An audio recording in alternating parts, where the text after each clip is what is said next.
अस्सलाम वालेकुम नाज़रीन, इमरान याकूब खान साहब और फैसल चौधरी साहब के साथ मैं हूं Samina Pasha. Programme viewpoint में आपको खुशामदीद कहती हूं। नाज़रीन, पाकिस्तान तहरीक इंसाफ तो टूट फूट का शिकार है ही, जहां पर इसके मुख्तलिफ रहनुमा पार्टी छोड़ छोड़ कर जा रहे हैं, लेकिन हैरत अंगेज़ तौर पर इस अहम वक्त में PMLN की तरफ से भी कुछ ऐसी खबरें आ रही हैं कि जो यकीनी तौर पर सबको हैरत ज़दा कर रही हैं। पहले तो हमने देखा कि मिफ्ता इस्माइल साहब और शाहिद खाकान अब्बासी साहब PMLN से कुछ दूर हो गए, और फिर उसके बाद अब रिसेंटली हम देख रहे हैं कि दानियाल अजीज़ साहब ने एहसन इकबाल साहब पर जो तनकीद की, और फिर एहसन इकबाल साहब की तरफ से उन पर तनकीद हुई, और उसके बाद फिर दानियाल अजीज़ साहब को एक शो कॉज नोटिस भी पार्टी की तरफ से जारी कर दिया गया। तो अब ये दोनों जो अहम सीनियर लीडर हैं PMLN के, ये भी आपस में कुछ इत्तेफाक करते नज़र नहीं आ रहे। तो इनकी लड़ाई की वजह क्या है और एक दूसरे पर इल्ज़ामात लगाने की वजह क्या है, इसके ऊपर भी बात करना बड़ा ज़रूरी है। इस अहम वक्त में PMLN के अंदर ये लड़ाइयाँ क्यों शुरू हो चुकी हैं, ये भी जानना बड़ा ज़रूरी है। लेकिन इन दोनों की जब हम एक तल्ख कलामी की अगर बात करें या जो झगड़े की वजह की बात करें, तो उसमें एहसन इकबाल साहब के ऊपर तनकीद की गई दानियाल अजीज़ साहब की तरफ से कि उन्होंने महंगाई कंट्रोल नहीं की, जिसकी वजह से खमियाजा पूरी पार्टी को भी भुगतना पड़ रहा है और अब आगे इलेक्शन में कैंपेन करना भी मुश्किल हुआ है। जबकि एहसन इकबाल साहब का ये कहना है कि दानियाल अजीज़ साहब की ये जो तनकीद है, ये इस वजह से है कि वो किसी खास शख्सियत को पार्टी टिकट दिलवाना चाहते हैं उस हल्के से। एहसन इकबाल साहब ने क्या कहा, आइए आपको उन्हीं के अल्फाज में सुना देते हैं। तो ये मामला अब कहाँ जाकर रुकेगा? क्या ये लड़ाई सॉर्ट आउट हो जाएगी या फिर दानियाल अजीज़ साहब भी पार्टी से इसी तरह नाराज़ रहेंगे? इस पर उनकी हिकमत अमली क्या होगी, इस पर बात करेंगे। आज खास तौर पर हमें प्रोग्राम में ज्वाइन कर रहे हैं सीनियर रहनुमा PMLN दानियाल अजीज़ साहब। दानियाल अजीज़ साहब, आपका बहुत शुक्रिया सर, आपने वक्त दिया। और सबसे पहले तो सर आपसे ये जानना चाह रही हूँ मैं कि अच्छा जी, दानियाल अजीज़ साहब से हमारा राब्ता फ़िलहाल मुनक़ता हुआ है, उनसे दोबारा बात करते हैं, लेकिन मीनवाइल इसी मामले के ऊपर मैं एक कमेंट ले लेती हूँ। इमरान साहब, आपके नज़दीक ये लड़ाई की जो वजह है, ये क्या समझ में आ रही है? बिस्मिल्लाहिर्रहमानिर्रहीम। समीना, देखिए, सीधी सी बात है कि सियासत में होता ये है कि लोग ख़ास तौर पे अपने हलके में, अपने शहर में, अपने गांव में, अपने इलाके में ये चाहते हैं कि उनका असर व रसूख ज़्यादा हो। दानियाल अजीज़ साहब के वालिद मोहतरम जो थे चौधरी अनवर अजीज़ साहब, उनका सियालकोट की पॉलिटिक्स में बहुत एक गहरा किरदार था। और अगर आप ये देखें, उस वक्त नारोवाल अलग ज़िला नहीं था, नारोवाल भी उस वक्त सियालकोट डिस्ट्रिक्ट का ही हिस्सा होता था। तो क्या ये हल्के वाली बात ये अब उन्हीं से जान लेते हैं इमरान साहब। दानियाल अजीज़ साहब अब हमारे साथ ही मौजूद हैं। दानियाल अजीज़ साहब, बहुत शुक्रिया आपके वक्त का। बहुत सारे लोग ये कह रहे हैं कि आप कोई टिकट दिलवाना चाहते हैं ख़ास तौर पर किसी शख्सियत को, इस वजह से एहसन इकबाल साहब पर आपने ये तनकीद की है। आप इस पर क्या रिस्पॉन्ड करेंगे सर? मैं आपको कहता हूँ कैटेगोरिकली कि मैंने ना कभी किसी की सिफारिश की है, ना किसी की टिकट की तरफ से मैंने कहा है। एहसन इकबाल साहब बता दें किस दिन मैंने कहा है, कोई पार्टी का फर्द बता दे मैंने अगर कभी भी टिकट की कोई डिमांड की हो, किसी की सिफारिश की हो। ठीक, तो फिर आपकी ये तनकीद अगर थी कोई पार्टी पॉलिसी के हवाले से या एहसन इकबाल साहब की परफॉर्मेंस के हवाले से, तो दूसरा बड़ा वैलिड इसके ऊपर एतराज़ ये हो रहा है कि आप पार्टी के अंदर इसके ऊपर बात करते, मीडिया में आकर ये बात करने से तो जाहिर सी बात है वो बात फैली भी और उसका एक मनफी रद्दअमल आया, मनफी असर हुआ। पिछले 5 साल से मैं पार्टी को इस तरफ मबजूल कर करके मैं फांक हो गया हूँ। मैं आपको बता नहीं सकता मैंने महंगाई के हवाले से कितनी दफ़ा पार्टी को बार बार लिख के भेजा है, मसाले भेजी हैं, हल भेजे हैं, हर चीज़ भेजी है। और इत्तेफाक की बात है कि वो जो अपना मैंने कोशिशें की वो बिल्कुल धरी की धरी रहेगी। नहीं तो दानियाल अजीज़ साहब, इसमें यह भी लग रहा है कि आप ऐसा लग रहा है कि जो पार्टी क़यादत है वो एहसन इकबाल साहब के पलड़े में अपना वजन डाल रही है। उन्होंने आपको शो कॉज भेजा है, तो दैट मीन्स कि वो एहसन इकबाल साहब की बात को एंडोर्स कर रहे हैं। आपने शायद मेरे पहले दिन का बयान नहीं देखा। मैंने नोटिस दिया था एहसन इकबाल साहब को कि ये जो महंगाई आपने की है, ये अवाम इसका नोटिस लेगी। तो वो नोटिस मेरे दिल के करीब ज्यादा अहमियत का हामिल है। लेकिन मुझे कोई नोटिस आपको नहीं मिला? मुझे कोई नोटिस मिला नहीं है। अगर उन्होंने कोई भेजा है तो मैं जब आएगा तो उसको देख के फिर जवाब दे दूंगा। अच्छा दानियाल अजीज़ साहब, इमरान याकूब बात कर रहा हूँ। ये फरमाइएगा कि कुछ लोग जो हैं उनका ये कहना है कि चौधरी अनवर अजीज़ साहब जो आपके वालिद मोहतरम थे, उनका बिलखसूस सियालकोट डिस्ट्रिक्ट, क्योंकि उस वक्त नारोवाल डिस्ट्रिक्ट भी नहीं था, उसकी सियासत में और बिलअमूम पूरी गुजरावाला डिवीजन की सियासत में बड़ा होल्ड था और बड़ी चीज़ें उनके ज़ेर असर होती थी, लेकिन वक्त के साथ साथ आपकी उस तरह से वो ग्रिप नहीं रही। Even with in the party भी आपका शायद उस तरह से पार्टी लीडरशिप के साथ वो ताल्लुक नहीं, लिहाजा इस वजह से भी आप एहसन इकबाल साहब से हाइफ हैं। तो क्या ऐसी कोई वजह है? दानियाल अजीज साहब से शायद फिलहाल राब्ता थोड़ा सा प्रॉब्लम में है, उस तरह से शायद नहीं सुन पा रहे, लेकिन इस पर दोबारा भी बात करने की कोशिश करते हैं। चौधरी साहब, आपकी वैसे राय इस आपस के इनके दोनों के झगड़े की क्या नज़र आ रही है? क्योंकि बाज़ लोगों का ये ख्याल है कि कुछ हल्का बंदियां भी इस तौर पे चेंज की गई हैं कि जिसकी वजह से दानियाल अजीज साहब को कुछ एतराज़ था, उनका हल्का कुछ एहसन इकबाल साहब के हल्के में शामिल करवा दिया गया। आपको लगता है कि ये वाकई कुछ इसी किस्म की मसले मसाइल हैं? जी, ज़ाहिर है ये तो लोकल पॉलिटिक्स का ही शाखसाना है, और वहाँ पे जो हल्का बंदियाँ हुई हैं जिसमें एहसन इकबाल साहब ने जो है उन्होंने सब के साथ ज़्यादती की है। ये दानियाल अजीज़ साहब तो चलो जुर्रत वाला आदमी है, बोल रहा है, और मेरा नहीं ख्याल कि किसी भी पार्टी में ये कोई अगर कोई बंदा ये बात करे तो इतनी ही जमहूरियत है कि सारे जो है वो अब मेरे ख्याल में दानियाल अजीज़ के पीछे पड़ गए हैं कि इन्होंने ये बात क्यों की है। और अगर कोई बंदा इख्तिलाफ राय का इजहार करता है पार्टी में तो बर्दाश्त तो होनी चाहिए। ठीक, अच्छा, लेकिन एक और बात भी है, दानियाल अजीज साहब हमारे साथ ही हैं। मैं वो जी कर लें आप रिस्पॉन्ड। ठीक से नहीं सुन पा रहे दानियाल अजीज साहब को जी हम, लेकिन जहाँ पर आप ये बात करें चौधरी साहब, वहाँ पर ये भी तो सवाल उठता है कि ये समीना मैं अपनी अगर जुमला मुकम्मल कर लूँ तो इशू ये है कि जो पीटीआई की टूट फूट है वो तो बज़ाहिर ऑर्गेनिक नज़र नहीं आती। पीएमएल नवाज पे तो किसी किस्म का दबाव नहीं है, लेकिन वहाँ से आवाज़ें उठाना जो है वो बज़ाहिर हैरान कुन है कि वहाँ से जो है वो क्यों इतनी जो है इख्तिलाफ़ात का इजहार हो रहा है।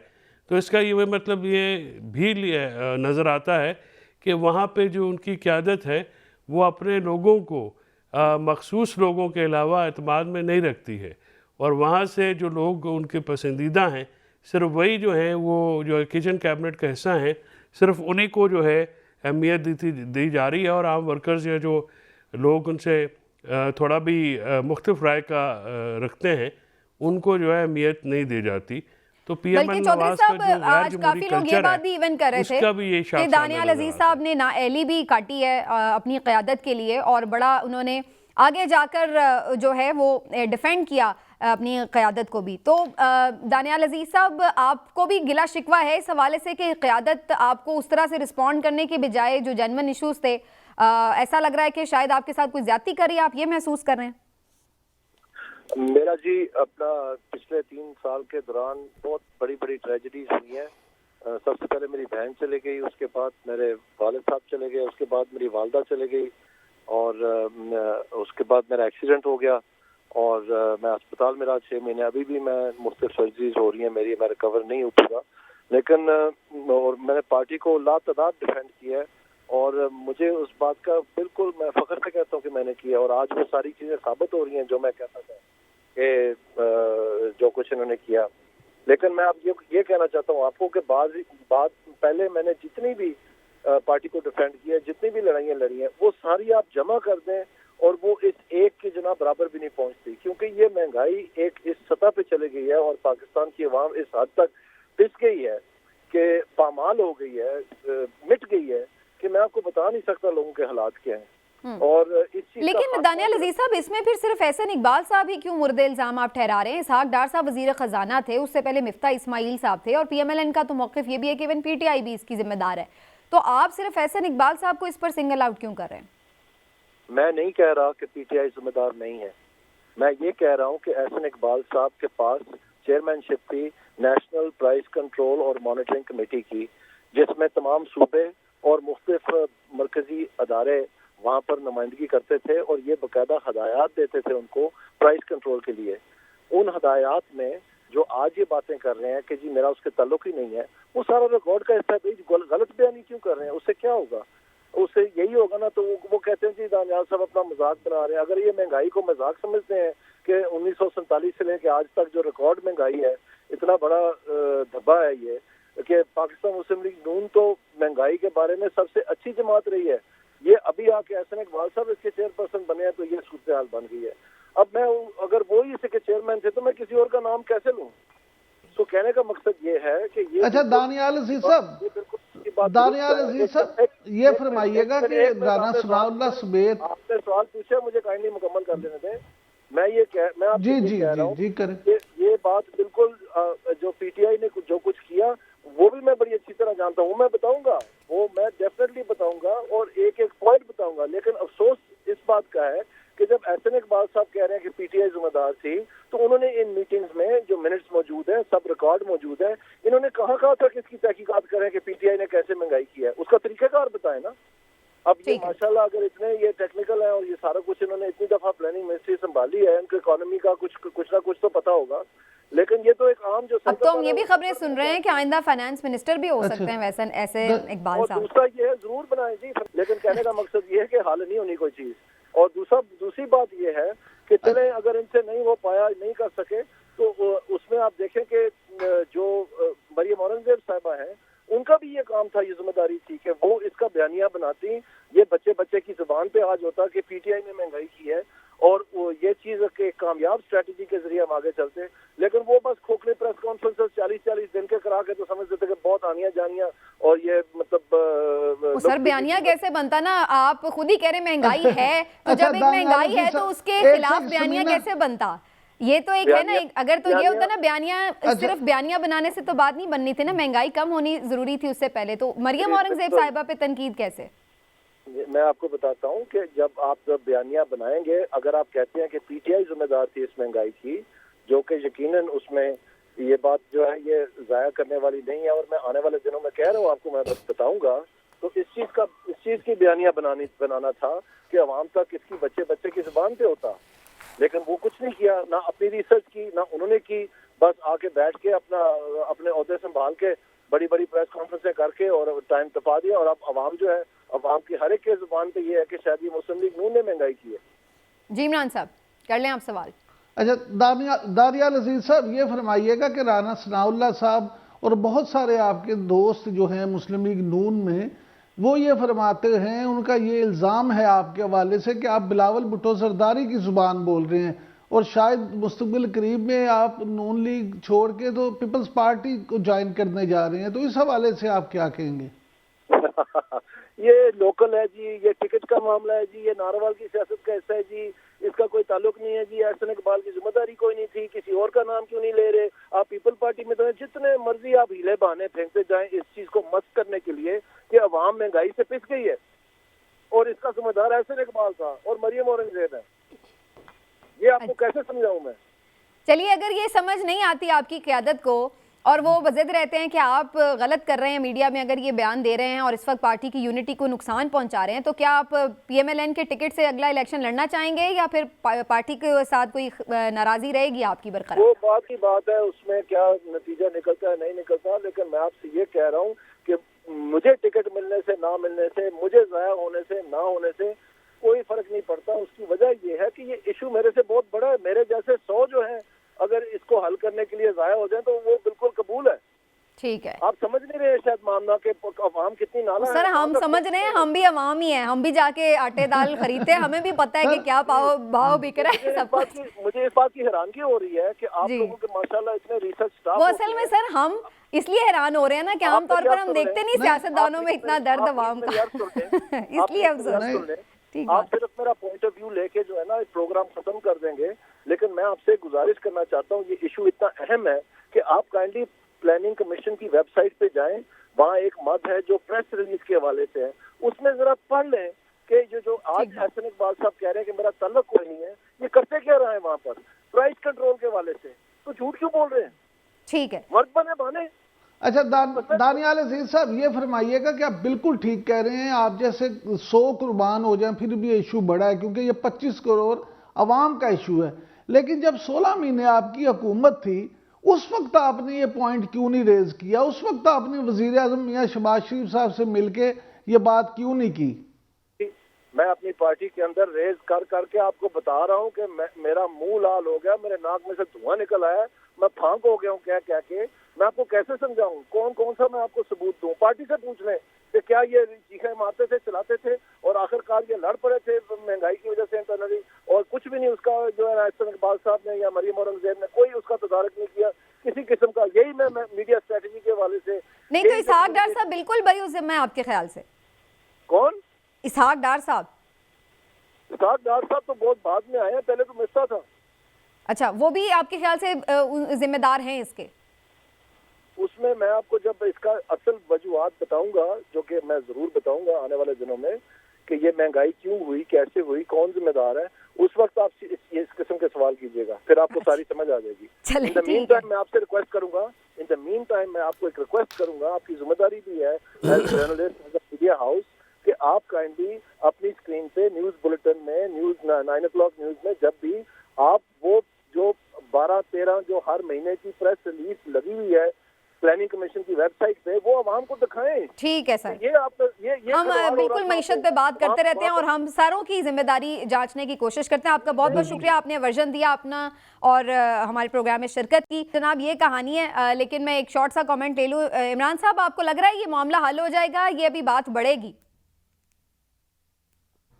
देखिए, मुझे बज़ाहिर जो दानियाल अजीज साहब की सारी गुफ्तगू से लगता है, तो मुझे ऐसा लगता है कि जो ये बार बार जोर दे रहे हैं ना कि मैं चंद दिनों में बताऊंगा, चंद दिनों में बताऊंगा, तो वो असल में देखना ये चाहते हैं कि अगर तो पार्टी ने उन्हें फारिग ना किया, उनके लिए थोड़ा सा नरम गोशा रखा, तो फिर तो वो कुछ नहीं बताएंगे। और अगर पार्टी ने उनको फारिग कर दिया और उन्हें मुस्लिम लीग नून से शोकाज के बाद उनकी रुकनीत भी ख़त्म कर दी गई, तो फिर वो शायद कुछ चीज़ें सामने लेके आए। लेकिन मैं फिर उसी बात पे हूँ कि उस वक्त जो मैंने उनसे सवाल भी किया कि क्या उस वक्त उन्होंने वज़ीर आज़म जो थे उस वक्त मियाँ शहबाज शरीफ, उनसे बात की या उनको बताया? अब वो कह रहे हैं कि जी मैंने पार्टी की आदत को कहा, लेकिन वज़ीर आज़म के हवाले से उन्होंने एक दफ़ा भी ये नहीं कहा कि जी मैंने उनसे बात की थी या उनको बताया था या उनसे ये कहा था। और ये भी जरा देखने वाली बात है कि प्राइस कंट्रोल कमेटी का चेयरमैन होना और एक जो पॉलिसी पूरी बना रहा है मईशत की, उसके ऊपर आप जिम्मेदारी नहीं डाल रहे सिर्फ कंट्रोल कमेटी के चेयरमैन पे, तो ये थोड़ा सा देखने वाला मामला है। बहरहाल जी, थोड़ा सा आगे चलते हैं। जोड़ तोड़ की सियासत जारी है और सिंध में अब क्या होगा इसके लिए हम देख रहे हैं कि इत्तेहाद भी बनाए जा रहे हैं। अब जो इत्तेहादी मुमकिन इत्तेहादी हो सकता है आगे चलकर, उसके हवाले से भी बात करनी बड़ी ज़रूरी है। नून लीग, GDA और MQM कुछ प्लान आउट कर रहे हैं सिंध में चीज़ें, तो कितना ख़तरनाक है ये आगे चल के पीपल्स पार्टी के लिए और उनकी क्या स्ट्रेटजी है? क्योंकि इस वक्त हमें नज़र ये आ रहा है कि हमले थोड़े तेज़ हो गए हैं पीपल्स पार्टी के नून पर और नून की जानिब से जवाब भी भरपूर आ रहा है। तो इसके ऊपर बात करते हैं एक ब्रेक के बाद। नाज़रीन हमारे साथ रहिएगा।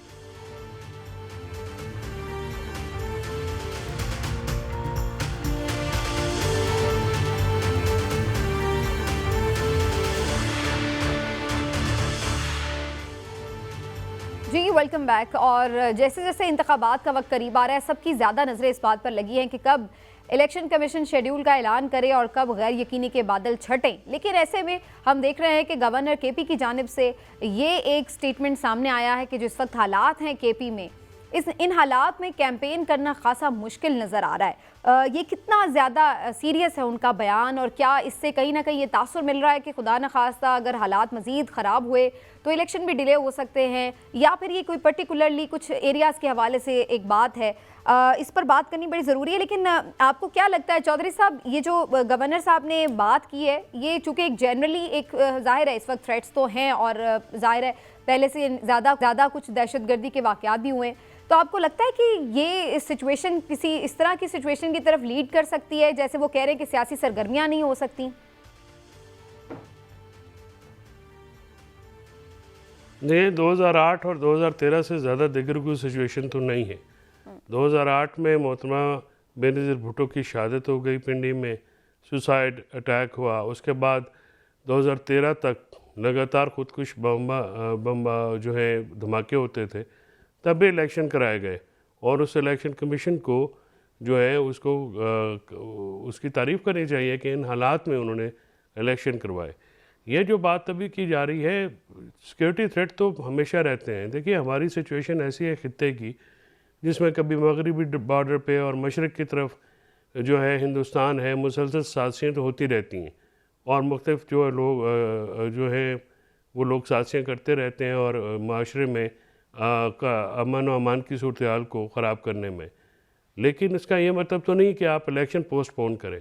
अभी टर्की में इसी साल कितना बड़ा ज़लज़ला आया, लेकिन उसके बावजूद जिन इलाकों में इलेक्शन होने थे इलेक्शन हुए, जंगों के दौरान इलेक्शन हुए, और जो है हुकूमतें जो हैं वो पीसफुली ट्रांसफ़र ऑफ पावर हुई। तो इस चीज़ को सिक्योरिटी के बहाने बनाना या कुछ चीज़ करना, बेसिकली तो जो गवर्नर साहब हैं केपी के, वो तो एक जमात के नुमाइंदे हैं, तो उस जमात का जो वो मौक़िफ़ है वो उसको जो है वो पेश करते हैं। वो वहाँ पे जाके जो मौलाना फजल रहमान साहब वो कह रहे हैं मौलाना फजल रहमान को सिक्योरिटी थ्रेट्स हैं, वो कोई इंडिपेंडेंट मौक़िफ़ तो है नहीं उनका। सरफराज बुगटी साहब का भी ये कहना है। ये सिक्योरिटी थ्रेट्स तो किसको नहीं है?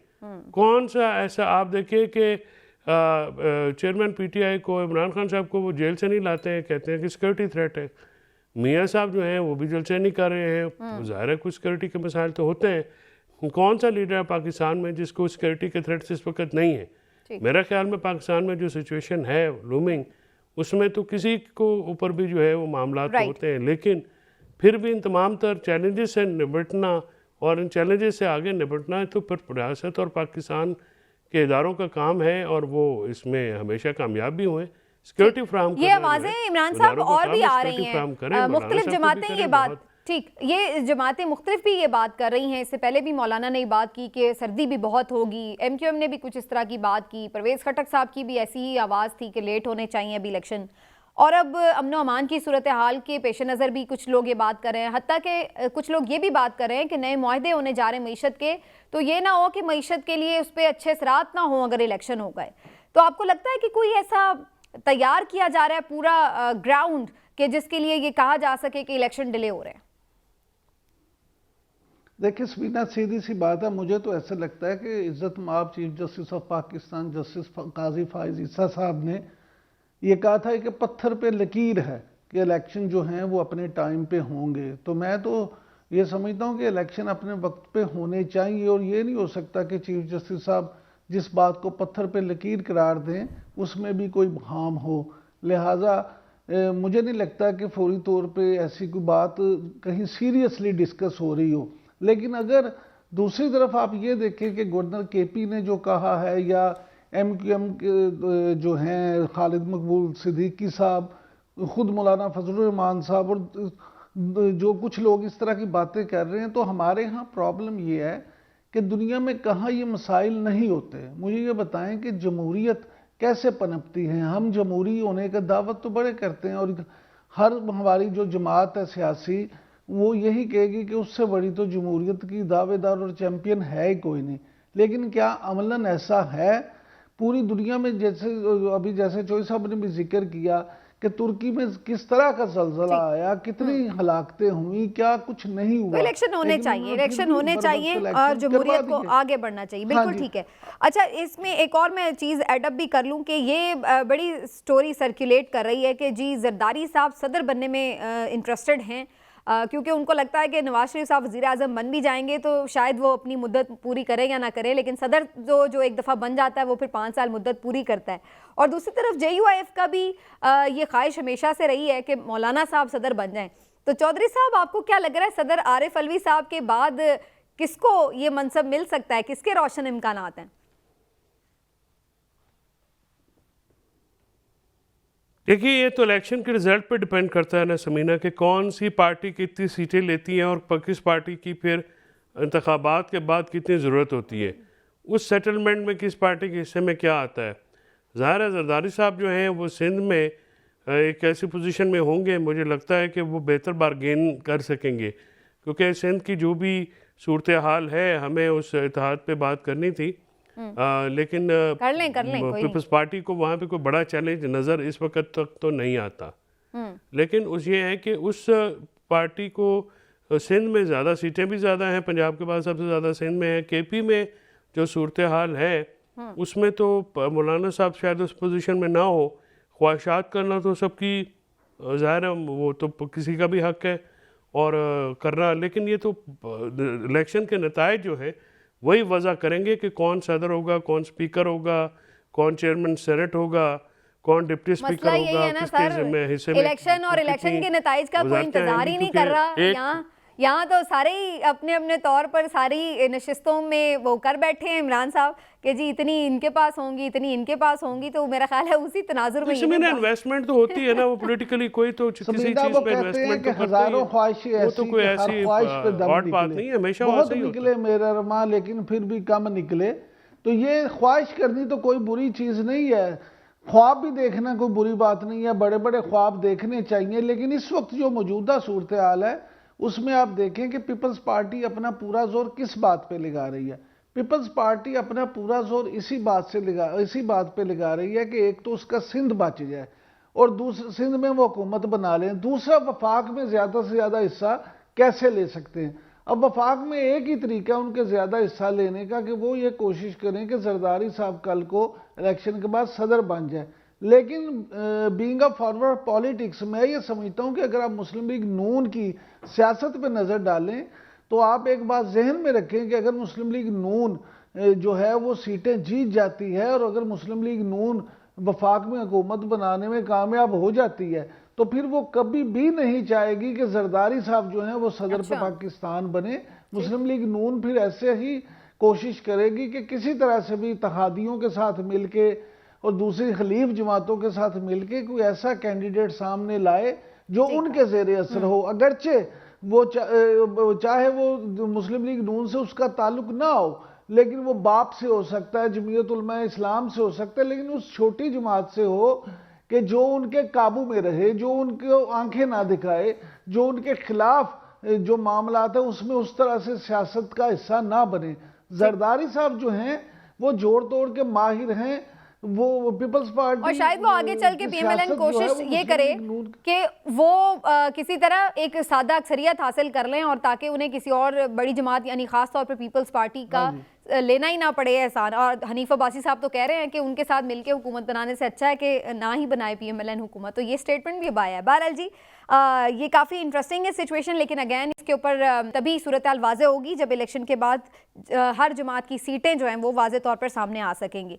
कुछ पाकिस्तान की मीशत के ऊपर बात करनी है जी, बड़ी इंपॉर्टेंट। पाकिस्तान और जीसीसी ममालिक के दरमियान तिजारती मुआहदों पर दस्तखत होने के काफ़ी ज़्यादा इम्कानात हैं और अब इसके ऊपर क्वेश्चन ज़रूर हो रहे हैं कि मीशत के लिए कितने इंपॉर्टेंट हैं। अगर ये मुआहदे हो जाते हैं, निगरान हुकूमत ये मुआहदे कर रही है, तो आने वाली हुकूमत उसको कितनी अहमियत देगी, किस तरह से वो कंटिन्यू हो सकेंगे, क्रेडिबिलिटी क्या होगी, इस पर भी बात करनी बड़ी ज़रूरी है।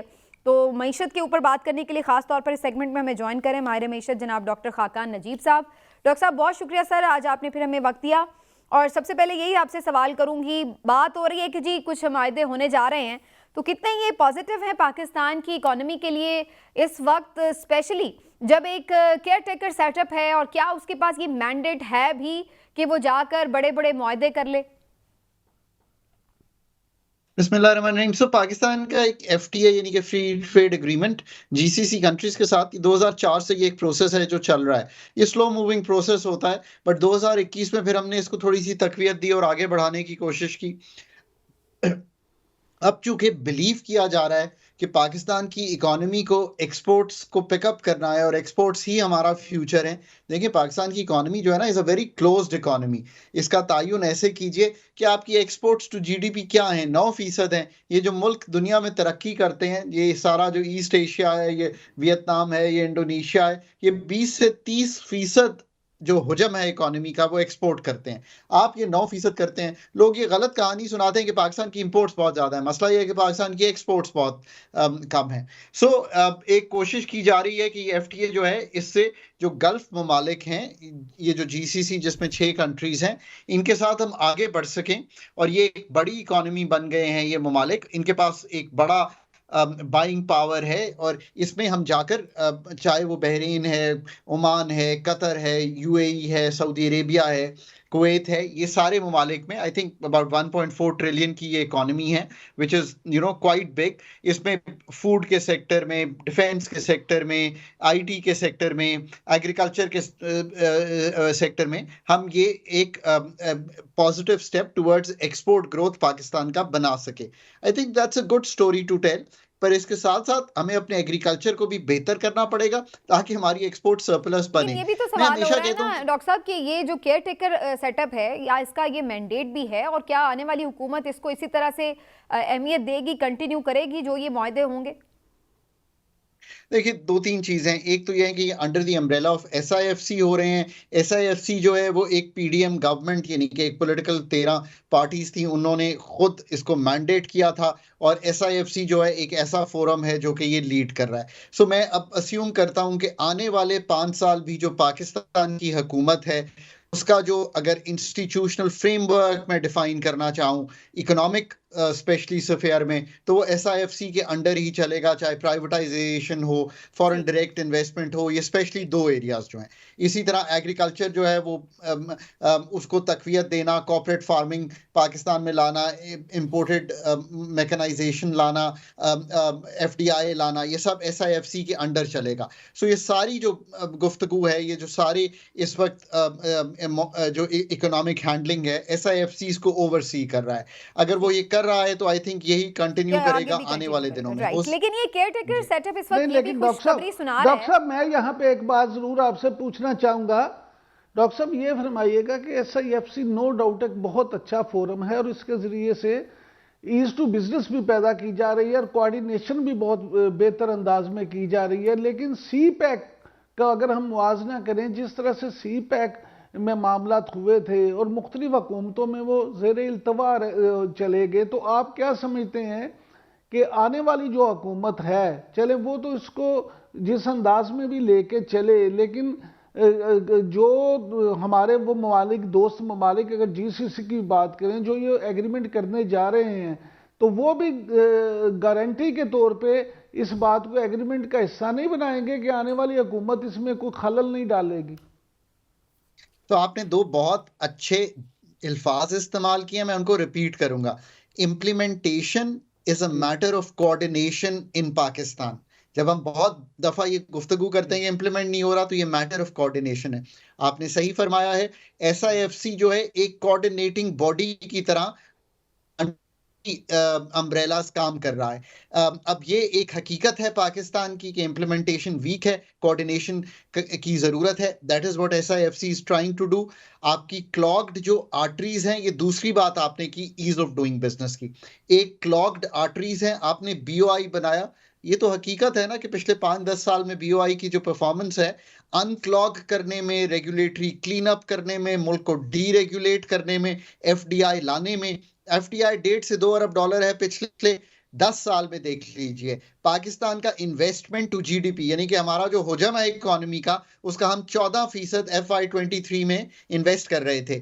जिन ममालिक ने दुनिया में तरक्की की है, अपने नेबरहुड में देख लें, India and Bangladesh, east Asian miracle, आपका बेहतरीन दोस्त चाइना, वियतनाम, इंडोनेशिया, मलेशिया। मैंने हर उस मुल्क की नाम आपके सामने रख दिया है जिसने पिछली 2 दिहाइयों में अपनी हालत ज़ार को बदल कर लोगों को पॉवर्टी से निकाला है। इन सब ने इन्वेस्टमेंट का हुजम जीडीपी के तनासुब से 25 से 35% था। That is the second thing जो वो करने की कोशिश कर रहे हैं। आप जीडीपी की बात कर रहे हैं तो इसमें आलमी बैंक का ये कहना है कि जो एक मौसमियाती तब्दीलियां आ रही हैं जिसकी, और ये स्मोक भी जिस तरह से है, ये सब चीज़ें पाकिस्तान में जीडीपी की शरह को मुतासर करेंगी और ये थोड़ी उस तरह नहीं रहेगी, लो रहेगी। ये भी फैक्टर्स इतना ज़्यादा किरदार अदा कर सकते हैं और किस तरह? देखिए पाकिस्तान में जो इस वक्त हमारा हुजम है इकोनॉमी के बढ़ने का, उसकी जो शरह है वो बढ़ती है तो हम एक इंपोर्ट क्राइसिस में चले जाते हैं कि करंट अकाउंट का जब खसारा खड़ा होता है वो इतना बड़ा हो जाता है। सो हमने अपने मुल्क की पैदावारी सलाहियत को बढ़ाना है। लो हैंगिंग फ्रूट एग्रीकल्चर है। बाकी सब कुछ अगर थोड़ी देर के लिए साइड पे रख के इसकी गुफ्तगू करें तो पाकिस्तान की 1/3 से 50% तक यील्ड्स हैं 5 मेजर क्रॉप्स की जो आपके स्टेपल क्रॉप्स हैं। ये एक लो हैंगिंग फ्रूट है। इसी से आप एक्सपोर्ट भी बना सकते हैं और जो $11 अरब की आप इस साल इंपोर्ट करेंगे फूड एंड एग्रीकल्चर की, उसमें भी $5 अरब का डेंट कीजिए तो आपका खसारा संभलना शुरू हो जाएगा। और अभी भी जो जीडीपी के फिगर आए हैं पहले क्वार्टर के, ये जो एग्रीकल्चर लैंड हमारी कन्वर्ट की जा रही है हाउसिंग कॉलोनीज में, जो कि प्राइम एग्रीकल्चर लैंड है, तो ये लो हैंगिंग फ्रूट को तो हम मतलब ज़ाय कर रहे हैं कि हमने बहुत सारी ऐसी चीज़ें हैं जिनको ज़ाया किया है। बहुत दुरुस्त बात सामने रखी है, क्योंकि हम ज़मीन और हाउसिंग जो है उसको फैला रहे हैं हॉरिजॉन्टली। ये समझ नहीं पा रहे कि दुनिया के ममालिक जो हैं जिन्होंने तरक्की की है, और मैं वेस्टर्न ममालिक की कभी भी मिसाल नहीं देता, अपने नेबरहुड में देखें फिर ईस्ट एशिया में देखें, क्योंकि ये आपसे मवाजना रखते हैं। साउथ कोरिया 60 की दिहाई में आपसे पीछे खड़ा हुआ था। ये they have all grown up. इसकी ग्रोइंग अप की वजह एक तो ऑफ कोर्स एग्रीकल्चर लैंड बनाना है, दूसरा एफिशिएंसी पैदा करना है। ये सोचिए कि मुझे दूर दराज तक बिजली का निज़ाम ना कायम करना पड़े तो क्या मेरे लाइन लॉसेस कम नहीं हो जाएंगे जब मैं ऊपर जाऊंगा? हम ऊपर जा नहीं पा रहे बिकॉज हम इसको बिलीव नहीं कर पा रहे। सो ये बात आपकी बिल्कुल दुरुस्त है, पर जो इस वक्त आदोशुमार हैं 24। डॉक्टर साहब ये फरमाइएगा कि कॉरपोरेट फार्मिंग की जो बात हो रही है और जिस तरह से इसके लिए कोशिशें हो रही हैं, क्या आप समझते हैं कि उससे भी हमें फायदा होगा एग्रीकल्चर को बेहतर करने में? पाकिस्तान का 5% जो है एग्रीकल्चर वो बड़े हाथों में है। उनकी यील्ड्स देखेंगे तो आपको अंदाजा होगा कि वो शायद इंटरनेशनली कंपेरेबल हैं। 95% जो एग्रीकल्चर है वो स्मॉल एग्रीकल्चर है। ना उसके पास फाइनेंसिंग है, ना उसके पास अच्छा बीज खरीदने की सकत है, ना ही मैकेनाइजेशन है, ना ही इंफॉर्मेशन है वेदर की, और ना ही फार्मर की वो तालीम है। बिकॉज हमारे अदारे Pakistan agriculture research council, NARC, agri universities have failed us to get this agriculture mechanized and brought it to today's modern methods.